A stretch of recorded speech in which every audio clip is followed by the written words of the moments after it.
Hello friends, welcome to my YouTube channel the curious mind.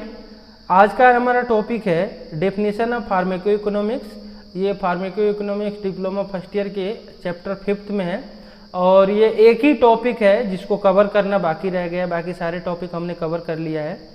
तो अगर आपने मेरे चैनल को सब्सक्राइब नहीं किया तो सब्सक्राइब करें, लाइक करें, शेयर करें अपने फ्रेंडों को, क्योंकि इसमें nursing, B pharma, D pharma और यहाँ तक एम फार्मा के भी सिलेबस अपलोडेड है। तो मेरे चैनल पे जाके आप विजिट कर सकते हैं और कोई क्वेरी हो तो आप कमेंट बॉक्स में ज़रूर बताएं, ठीक है। तो आज हम देखेंगे कि फार्मेको इकोनॉमिक्स का डेफिनेशन क्या है, इसका रोल क्या है, इसका इम्पोर्टेंसी क्या है, ठीक है। तो सबसे पहले इसका डेफिनेशन देखेंगे कि फार्मेको इकोनॉमिक्स होता क्या है।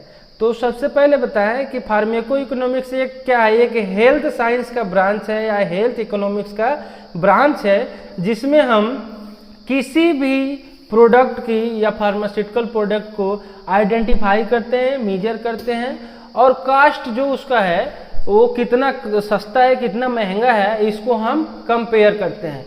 एक तरह से हम आपको नॉर्मल बता दें कि जो फार्मेको इकोनॉमिक्स में कोई भी मेडिसिन है, जो मार्केट में मेडिसिन, 2 मेडिसिन आती हैं, अगर वो मेडिसिन आ रही हैं तो अगर कोई ज़्यादा कास्ट का है, कोई कम कास्ट का है, कोई ज़्यादा कॉस्ट उसका इफेक्टिव है, कोई कम कास्ट का है, तो लोग ज़्यादा प्रीफर करते हैं कम कास्ट वाली दवाई लेने के लिए।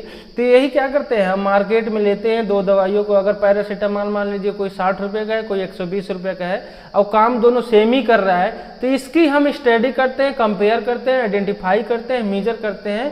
ये जितने भी होते हैं कार्य, ये फार्मेको इकोनॉमिक्स के अंडर में होते हैं। दूसरी बात कि फार्मेको इकोनॉमिक्स जो है हमें क्यों कोई भी कंबाइंड ड्रग होता है उसके रिसर्च में भी हेल्प करता है और ये क्या करता है, प्रोडक्शन, डिस्ट्रीब्यूशन, स्टोरेज में भी हेल्प करता है। जैसे हम कोई भी ड्रग है वो प्रोडक्शन कैसे कर रहे हैं या डिस्ट्रीब्यूट कैसे कर रहे हैं, उसको स्टोरेज कंडीशन क्या है, कितने टेम्परेचर पर रख रहे हैं, या बात करें कि ये कैसे हम इसको लोगों के बीच में यूज कर रहे हैं या लोगों के द्वारा ये यूज हो रहा है, ये सारे चीज फार्मेको इकोनॉमिक्स के अंडर में आते हैं, ठीक है। अब जैसे बात करें कि फार्मेको इकोनॉमिक्स के ब्रांच कौन कौन से हैं, अब इसमें एक ब्रांच के अलावा मैं आपको एप्लीकेशन कहिए या ब्रांच कहिए, दोनों सेम है। इसके अलावा दूसरा हम आपको बता दें डेफिनेशन क्या हो सकता है। Pharmacoeconomics analyse including the cost minimisation, cost effectiveness, cost beneficial and cost utility and cost analysis.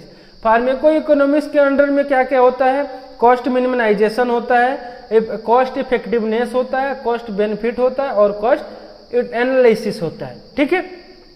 Pharmacoeconomics can help to decision making when evaluation affordability and access that right medication to be right patient right time and comparing two drug in the same therapeutic class of the drug। इसका मतलब है pharmacoeconomics क्या करता है, ये हमें help करता है कोई भी ड्रग को एवेलुएट करने के लिए कि ये ड्रग हमारे लिए कितना अफोर्ड करता है और ये कितना वर्क करता है किसी भी पेशेंट को हम देते हैं। तो जैसे हम कोई 2 ड्रग ले लेंगे, 2 ड्रग लेने के बाद कंपेयर करते हैं और देखते हैं कि एक ड्रग का थेराप्यूटिक मतलब इफेक्ट कितना है या दोनों ड्रग का थेराप्यूटिक इफेक्ट कितना है, कैसे आ रहा है, इसको जो भी स्टडी की जाती है ये फार्मेको इकोनॉमिक्स में की जाती है, ठीक है। अब देखिए it may be stabilised accountability that claim by the manufacturer regarding a drug are justified. अगर कोई भी इसमें दिक्कत आती है तो आप क्लेम कर सकते हैं मैन्युफैक्चरर को रिगार्डिंग किसके, ड्रग जस्टिफिकेशन के रिगार्डिंग आप उसको क्लेम कर सकते हैं, ठीक है। अब देखिए फार्मेको इकोनॉमिक्स के बेसिक कंसेप्ट क्या है और इसके एप्लीकेशन क्या है। तो pharmacoeconomics analyse the best therapeutic drug choice of desired outcome to a specific case in the population. Pharmacoeconomics क्या करता है, ये एनालाइज करते हैं किसी भी ड्रग को या जो भी ड्रग है वो कितना अच्छा थेरेप्यूटिक इफेक्ट दे रहा है, डिजायरेबल इफेक्ट दे रहा है लोगों के बीच में, उसके स्पेसिफिक केस के बारे में हम क्या करते हैं, स्टडी करते हैं। जैसे बात करें कि इसमें 4 approaches use in the pharmacoeconomics. Pharmaco economics में 4 अप्रोचेज यूज किए जाते हैं, जिसमें पहला है cost minimisation, cost benefit, cost effectiveness, और लास्ट है cost utility analysis. Cost minimisation analysis में क्या करते हैं, कोई भी ड्रग है उसको कॉस्ट को मिनिमाइज करते हैं। जैसे मान लीजिए अभी हमने बताया था कि पैरासीटामॉल कोई 60 रुपये का है और कोई 120 रुपये का है, तो इसके कॉस्ट को क्या करते हैं, मिनिमाइज करते हैं, मतलब बराबरी लाते हैं, क्योंकि जो दवाई ज़्यादा महंगा होगी तो क्या होगा, लोग उसको खरीदेंगे नहीं। तो ये भी फार्माकोइकोनॉमिक्स के अंडर में ही आता है। दूसरा है cost benefit analysis. Cost benefit analysis में जैसे अगर कोई ड्रग महंगा है, कोई ड्रग सस्ता है, तो महंगा होने के बावजूद भी वो बिक जा रहा है, जिससे किसी भी कंपनी को या किसी भी ओनर को ज़्यादा ही बेनिफिट हो रहा है, तो इसके बारे में जो एनालाइज किया जाता है उसको हम बोलते हैं cost benefit analysis, cost benefit analysis. Third है cost effectiveness analysis. Cost effective analysis में क्या होता है कि जैसे दो ड्रग ले लिया हमने, पैरासीटामॉल 120 का और एक 60 का, तो ये जो 60 वाला होगा वो ज़्यादा बिकेगा, 120 MRP वाला कम बिकेगा, क्योंकि दोनों ड्रग जो है सेम ही है, सेम ही वर्क कर रहे हैं, लेकिन डिफरेंस क्या है, उसके MRP में डिफरेंस है। तो इसमें क्या होगा, कॉस्ट इफेक्टिवनेस हो जाएगा, कोई महंगा हो गया तो महंगा कम बिकेगा, सस्ता ज़्यादा बिकेगा। तो इसके भी जो स्टडी की जाती है ये फार्माकोइकोनॉमिक्स के अंडर में स्टडी की जाती है। उसके बाद से cost utility and analysis. Cost को हम यूटिलाइज करते हैं। जैसे मान लीजिए अगर कोई ड्रग हो गया, अगर 120 की है, 60 की है, तो उसको हम यूटिलाइज करेंगे, कितना कम करेंगे कि हम जो है मार्केट में उसको अच्छे से अच्छे, मतलब हर एक पर्सन के बीच में वो ड्रग हम पहुंचा सके। ठीक है। उसके अलावा characteristics of types study using the examples of anesthesiology in which pharmacoeconomics is bound to play important role। जैसे अभी बात करें कि कोई भी एग्जामिन करते हैं, कोई भी चीज पे अगर हम स्टडी करते हैं, जैसे एग्जाम्पल के रूप में हमने एनेस्थीसियोलॉजी के लिया। एनेस्थीसियोलॉजी को बात करें तो कोई एक एनेस्थेटिक ड्रग है, अगर वो फार्माकोइकोनॉमिक्स के अंडर में वो स्टडी की जा रही है उसकी, तो उसका कितना कॉस्ट पड़ेगा, कितना उसका बात करें कि इफेक्टिव है या कितना यूटिलाइज किया जा रहा है, इन सारे चीज़ों को एक फार्माकोइकोनॉमिक्स में इसकी स्टडी की जाती है और क्या अपना इम्पोर्टेंट रोल अदा करता है इन फार्मास्यूटिकल इंडस्ट्री या रिसर्च सेंटर में। ठीक है। नेक्स्ट है role of pharmacoeconomics and health. The role of clinical pharmacist including PharmD graduate are expected to be more beneficial than the conventional pharmacist as they be able to apply principle to economics in daily basis, particularly in community and hospital pharmacy। मतलब अब हम जो role दिए हैं फार्माकोइकोनॉमिक्स के, health में क्या role है फार्माकोइकोनॉमिक्स के, तो जो PharmD के जो भी ग्रेजुएट पर्सन होते हैं वो फार्मासिस्ट इसको एबल होते हैं इसके लिए, और इसको डेली बेसिस पे प्रैक्टिस करते हैं और हॉस्पिटल में देखते हैं कि कौन सा जो पेशेंट है, कौन सा ड्रग किसने उसको इफेक्ट कर रहा है। ठीक है। जैसे मान ले अगर अल्फा बीटा आर्टिथर है, हम उसको दे रहे हैं मलेरिया में, तो वो ड्रग कितना इफेक्टिव है, हर एक हॉस्पिटल में जाके उसको हम क्या करेंगे, सर्वे करेंगे। ठीक है। जैसे कीवर्ड में दिया है ड्रग कॉस्ट, ड्रग का कॉस्ट भी देखेंगे, ड्रग इंडस्ट्री के हिसाब से ड्रग क्या है वो देखेंगे, फार्मूलरीज देखेंगे, उसको फार्मूलरी में क्या क्या है, हेल्थ इंश्योरेंस क्या है, ये सारी जितनी भी सारी चीजें होती हैं किसमें होती है, फार्माकोइकोनॉमिक्स में आती हैं। उसके अलावा इसमें जो है बात करें तो ये दो टाइप्स के हैं। पहला है information in clinical development and marketing access decision for new medicine.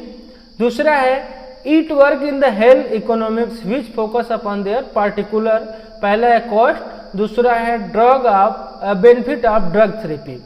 तो पहला जो अपना है information of clinical development and marketing access decision for new medicine. जैसे न्यू मेडिसिन के जो भी डेवलपमेंट है या मार्केटिंग है उसका क्या इंफॉर्मेशन है, क्लिनिकल बात करें क्लिनिकल रिसर्च में, तो ये उसके लिए स्टडी की जाती है, इसकी डिसीजन ली जाती है कि न्यू मेडिसिन के क्या मार्केटिंग में डेवलपमेंट है, उसकी मार्केटिंग में एक्सेस क्या है उसका, और वो कितना मार्केट में ड्रग वर्क कर रहा है। दूसरा है it work health economics which focus upon the particular.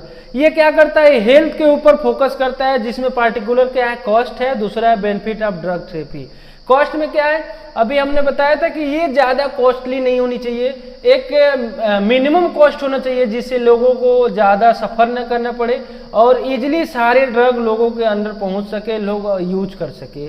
दूसरा है benefit of drug therapy. Benefit of drug therapy में जो ड्रग है, जो भी दवाइयां हैं, उसका बेनिफिट कितना है। अगर कोई एंटीवायरल ड्रग है, कोई एंटी मलेरियल ड्रग है, तो कितना उसका जो इफेक्ट है वो लोगों के अंदर देखने को मिल रही है, ये भी एक फार्मेको इकोनॉमिक्स के अंदर में स्टडी की जाती है। थर्ड है it's is focus on the economical evaluation pharmaceutical include. ये क्या है, ये इकोनॉमिकल एवेल्युएशन के लिए भी होता है, जो फार्मास्यूटिकल इंडस्ट्री में होता है, जिसमें इंक्लूड क्या है, health outcomes research and patient reported outside. Health outcome research में क्या आता है एंड पेशेंट रिपोर्ट आउटसाइड में क्या होता है, ये मतलब जो रिसर्च आउटकम है, जो पेशेंट आउटकम है, इसका जो है इंपॉर्टेंट क्या है। देखिए health outcomes research and patient reported in outside. तो बात करें इसमें दोनों मैं दिखा दिया हूं, outcome research and patient reported outcome, मतलब health outcome research and patient reported outcome. Health outcome research में क्या होता है कि हेल्थ से रिलेटेड रिसर्च किया जाता है और सर्वे किया जाता है कि जो ड्रग हम दिए हैं वो कितना वो किसी के बॉडी में वर्क कर रहा है और कितना उसके लिए बेनिफिशियल है और जो उसका थेरेप्यूटिक इफेक्ट कितना आ रहा है। पेशेंट रिपोर्टेड आउटसाइड में मतलब हॉस्पिटल के अंदर जाते हैं, एक एक मतलब हॉस्पिटल का हर एक हॉस्पिटल में जाएंगे और उसमें देखेंगे कि उसका जो ड्रग जो डिजीज है, जो डिजीज का ट्रीटमेंट हुआ है, उसका फिजिकल या साइकोलॉजिकल क्या चेंज हुआ है, ये चीज हम देखते हैं। उसके बाद से what is the use of pharmacoeconomics. Pharmacoeconomics का यूज क्या है, पहला to making formulation of drug decision, दूसरा है decision of to design the disease management programme, तीसरा है it's help to measure to the cost effectiveness of intervention. तो पहला हम देखेंगे to making formulation of drug decision, मतलब फार्मेको इकोनॉमिक्स के अंडर में हम ड्रग को कैसे बनाना है, कितना फार्मुलेट करना है, कितना उसमें एक्सिपिएंट्स डालना है, कितना एपीआई डालना है, ये ड्रग डिसीजन के बारे में भी स्टडी हम किसमें करते हैं, फार्मेको इकोनॉमिक्स के अंडर में करते हैं। दूसरा है डिजाइन डिजीज मैनेजमेंट प्रोग्राम, कोई भी बीमारी है उसके मैनेजमेंट और उसके प्रोग्राम के लिए, जैसे अभी रिसेंटली अपना जो डिजीज चल रहा था कोरोना वायरस, तो कोरोना वायरस के लिए डिजीज को हम कैसे कोई ड्रग देंगे या डिजाइन करेंगे और कैसे उसको मैनेजमेंट करेंगे किसी प्रोग्राम के द्वारा। जैसे कोरोना वायरस क्या था, हम उसको मैनेजमेंट कैसे किए, मास्क लगा के, सैनिटाइज करके, दूरियां बना के, उसके बाद वैक्सीन आ गया। तो क्या है, ये एक डिजाइन डिजीज मैनेजमेंट प्रोग्राम के अंडर ही आता है, जो फार्मेको इकोनॉमिक्स के अंडर में किया जाता है। नेक्स्ट है it's help to measure the cost effectiveness of intervention. अभी हम आपको शुरू से ही बताते हुए आ रहे हैं, ये हेल्प करता है कॉस्ट इफेक्टिवनेस में। जैसे हमने बताया था कि कोई 200 की दवाई है, कोई 100 रुपए की दवाई है, तो 100 वाले ज्यादा बिकेंगी और 200 वाला कम बिकेगा।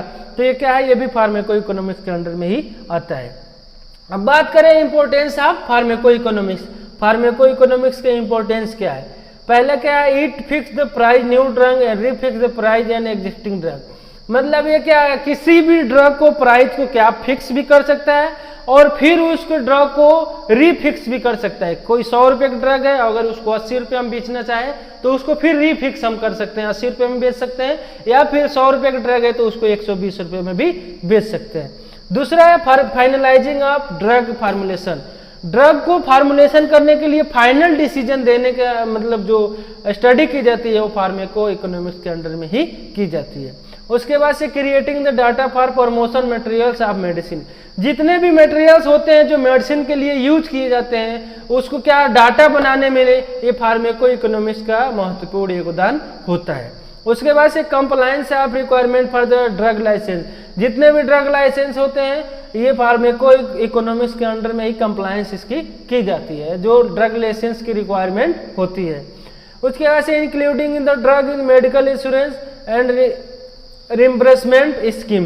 मतलब जो भी ड्रग है या मेडिकल इंश्योरेंस है, जो मेडिकल इंश्योरेंस होते हैं, ये सारे स्कीम फार्मेको इकोनॉमिक्स के अंडर में ही आते हैं। उसके बाद से introduction of new the scheme and programmes in the hospital programme and clinical pharmacy. जितने भी नए स्कीम आते हैं प्रोग्राम, चाहे हॉस्पिटल के लिए है या क्लिनिकल फार्मेसी के लिए, ये सारे फार्मेको इकोनॉमिक्स के अंडर में ही आते हैं। इंपॉर्टेंस ऑफ, उसके बाद से नेक्स्ट है importance of role in drug development and clinical trials. ये सबसे बड़ी इंपॉर्टेंस क्या है, न्यू ड्रग डेवलपमेंट में और क्लिनिकल ट्रायल में इंपॉर्टेंट रोल अदा करता है, जिसका हम एक एग्जांपल दिए हैं कि कोई भी ड्रग कैसे मार्केट में आती है। जैसे pharmaco economics and drug development कैसे ये होता है, तो फार्मेको इकोनॉमिक्स जो स्टडी की जाती है वो क्लिनिकल डेवलपमेंट के अंदर में की जाती है, जिसमें 4 स्टेजेज होते हैं, जिसमें द क्लिनिकल डेवलपमेंट में भी अकर इन 1 to 3 स्टेज।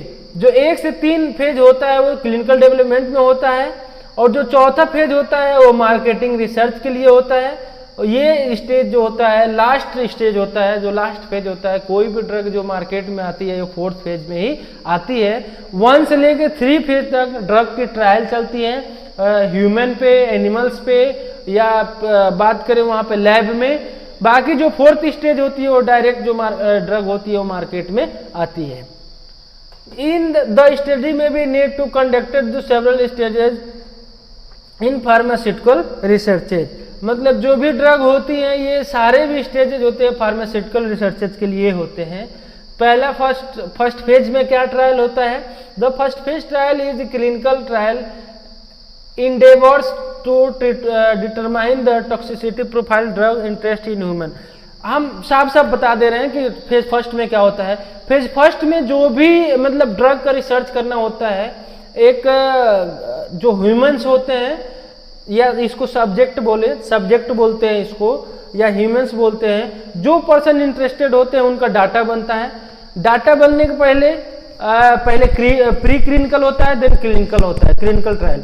प्री क्लिनिकल में जो भी माउस हो गया, रैबिट हो गया, रैट हो गया, इस पे हम करते हैं। लेकिन जब क्लिनिकल पे आ जाती है तो वो ह्यूमन पे ट्रायल होता है। तो ह्यूमन पे जो ट्रायल होता है उसको हम क्लिनिकल बोलते हैं, जिसमें 4 फेज होते हैं 4 फेज। पहला फेज में इंसान जो पर्सन होगा, जो मतलब इच्छुक होगा कि हाँ उसके ऊपर ड्रग ट्रायल की जाए, तो क्या होता है उसका प्रॉपरली एक प्रोफाइल बनता है जो पर्सन इंटरेस्टेड होता है। उसके बाद उसको क्या करते हैं, during the stage cost illness studies become accomplished at deciding whether to develop drug gather background of future pharmacoeconomics evaluation or not। मतलब इसके दौरान जो भी बीमारियां हैं उसके अगेंस्ट में वो लगाई जाती हैं और उसका फिर बैकग्राउंड चेक किया जाता है कि हाँ ये ड्रग इसके ऊपर कितना बेनिफिशियल है और कितना इसका काम कर रहा है, और फिर ये इसको हम कैसे डेवलपमेंट करेंगे जो हमारे क्लिनिकल बेनिफिट के लिए और मार्केट के लिए क्या होगा, पोर्टेबल होगा। ठीक है। फेज सेकेंड में क्या होता है, ये लिमिट पे, जैसे बात करें अभी लिमिट सब्जेक्ट लेते हैं या लिमिट पर्सन लेते हैं, जैसे 10 पर्सन हो गया, 10 पर्सन को लेंगे और 10 पर्सन को ही ये ड्रग ट्रायल करेंगे और उसमें से देखेंगे कि ये ड्रग कितना सक्सेस है, कितना उस व्यक्ति के ऊपर वर्क कर रहा है। ठीक है। उसके अलावा फेज थर्ड में क्या करते हैं, फेज थर्ड जो होता है ये मोस्ट इंपॉर्टेंट होता है, ये डिटरमाइन करने के लिए जो मार्केट हमारे ड्रग में, जो ड्रग हमारे मार्केट में जाएगी कि नहीं, ये सबसे इंपॉर्टेंट ट्रायल होता है। फेज थर्ड में क्या होता है, कोई भी ड्रग को पेशेंट के ऊपर इस हिसाब से मतलब ट्रायल किया जाता है क्योंकि वो स्टेज जो होता है वो मार्केट में लाने की पोजीशन वाली स्टेज होती है। This stage decision to planning pharmacoeconomics stage is the prime importance. अभी ये स्टेज क्या होता है, ये प्लानिंग करने के लिए कि कोई भी ड्रग हमारे मार्केट में आ रहा है हमारे लिए कितना इंपॉर्टेंस है। उसके अलावा it is recommended clinical study presenting pharmaco economics evaluation of conducted along with efficacy evaluation of the drug. इसमें क्या करते हैं, जितने भी रिकमेंडेड ड्रग होते हैं उसको हम प्रेजेंट करते हैं, इवेल्युएट करते हैं और इसके एफिकेसी को देखते हैं किसी सब्जेक्ट के ऊपर, मतलब जो पर्सन इंटरेस्टेड है उसके ऊपर चेक करेंगे और उसके बाद से 4th स्टेज में हमारी ड्रग आ जाती है।